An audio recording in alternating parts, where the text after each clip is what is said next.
साथी हैं इनके समस्त मंडली को और साथियों, पत्रकार बंधुओं, सुरक्षा व्यवस्था में लगे हुए सुरक्षा कर्मचारी साथियों, आपको बहुत बहुत धन्यवाद देते हुए सामने बैठे हुए सम्मानित बुजुर्गों, हम उम्र दोस्तों, नौजवान भाइयों, सरदार पटेल पर कहां से बोला जाए, कहां पर बात छोड़ी जाए।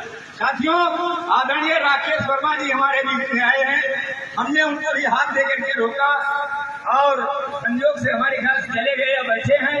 अगर बैठे हैं उन तक मेरी आवाज जा रही है तो मेरा भी निवेदन है कि आप कम से कम मंच पर आइए, आपके साथ एक फोटो ही हो जाए, यही हम लोगों का सौभाग्य होगा। आदरणीय जगदीश जी, पुनः आपसे मैं निवेदन करना चाहूंगा कि आप मेरे मंच पर, सब सारे साथी जानते हो, इसके पहले ईमानदारी से बताओ, भारत के 1680 पार्टियों का रजिस्ट्रेशन आयोग में था। कितना? 1680। सब लोगों ने अपना महापुरुष घोषित किया था। किसी ने सरदार पटेल को भी अपना महापुरुष घोषित किया था किसी पार्टी ने। मैं किसी पार्टी पर कोई कटाक्ष नहीं करना चाहता, लेकिन आपसे जानना चाहता हूं कि क्या अपना महापुरुष घोषित नहीं किया था। बहुत बहुत धन्यवाद साथियों हाथ उठाने के लिए।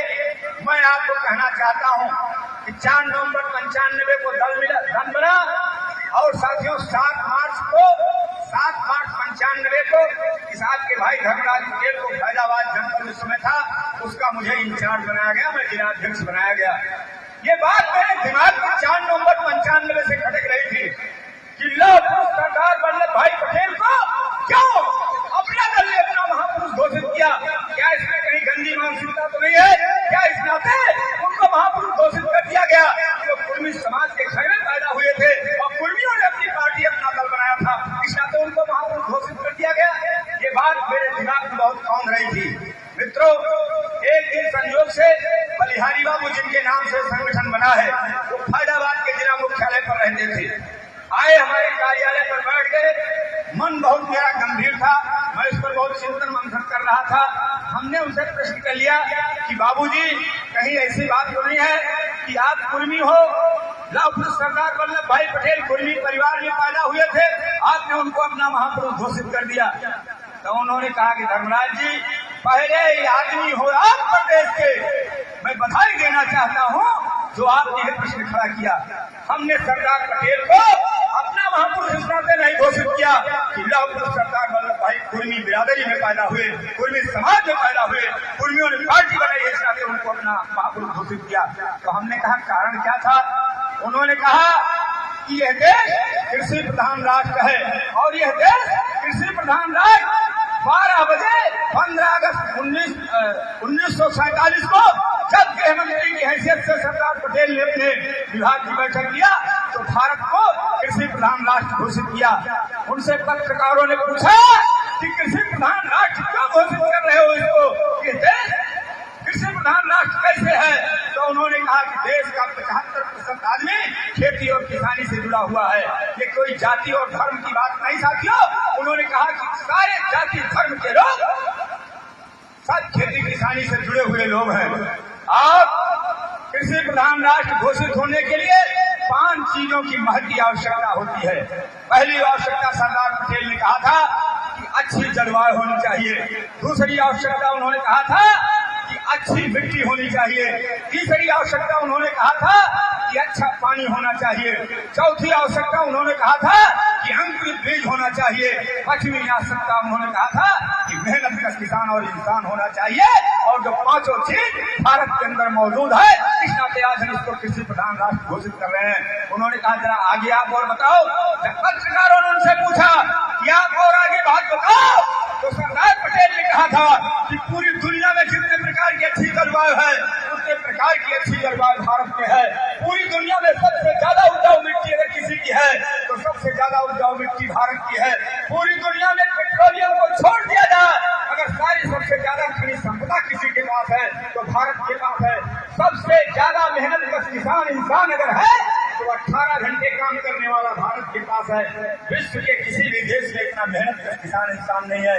हमारे पास नहीं है तो क्या नहीं है? केवल अंकुरित बीज नहीं है। और जिस दिन अंकुरित बीज ईमानदारी से हमारे किसान को, हमारे धरती को मिल जाएगा, निश्चित तौर तरीके से इस देश की तकदीर बदल जाएगी। इस नाते आज हम इसको जो साथियों कृषि प्रधान राष्ट्र घोषित करते हैं, हमारा सिर्फ बलिहारी बाबूजी की बात को सुन करके झुक गया। उसी दिन से मेरा घमंड इस बात के लिए टूटा कि लौह पुरुष सरदार वल्लभ भाई पटेल हमारे आदर्श हैं। साथियों, उन्होंने 3 इनके आंदोलनों की बात कही। उन्होंने कहा कि बारडोली में किसान आंदोलन चला, किसी देश के महापुरुष ने आवाज नहीं उठाई, सरदार पटेल ने आवाज उठाई। खेड़ा आंदोलन हुआ किसानों के खिलाफ, सरदार पटेल ने आवाज उठाई। बिहार का चंपारण जिला है जहाँ साथियों अंग्रेजों ने नील की खेती कराना शुरू कर दिया था।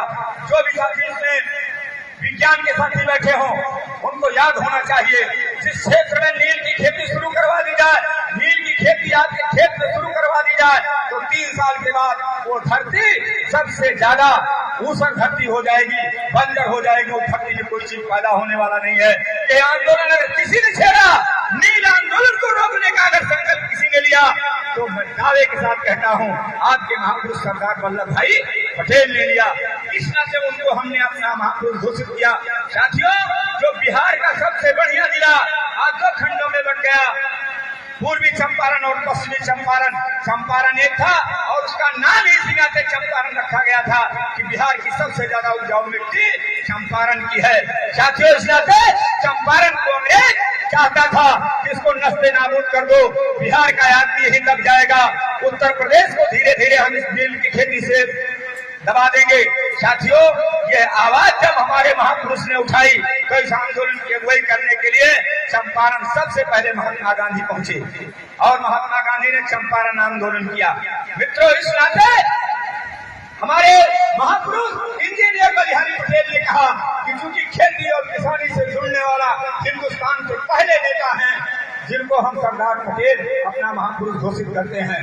और गृह मंत्री रहते हुए सरदार पटेल ने 2 योजनाएं लागू किया। साथियों, इस देश में एक उन्होंने बाण सागर परियोजना और दूसरा नर्मदा सागर परियोजना। इससे आप समझते हो, अगर बाण सागर परियोजना कभी आप मिर्जापुर, सोनभद्र, रीवा, सीढ़ी, पन्ना, शहडोल अगर आपको जाने का मौका मिला हो तो आपके इस बेटे को, आपके भाई को जाने का मौका मिला है।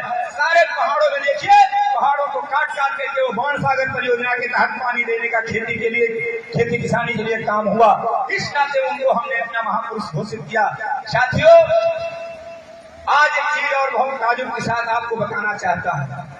जो साथी इसमें हमारे प्रेस मीडिया के साथी बैठे हैं या सारे साथियों के हाथ में मोबाइल है ना? मोबाइल बोलो, मोबाइल है आपके हाथ में? नहीं है। आज फेसबुक पर एक नया आपको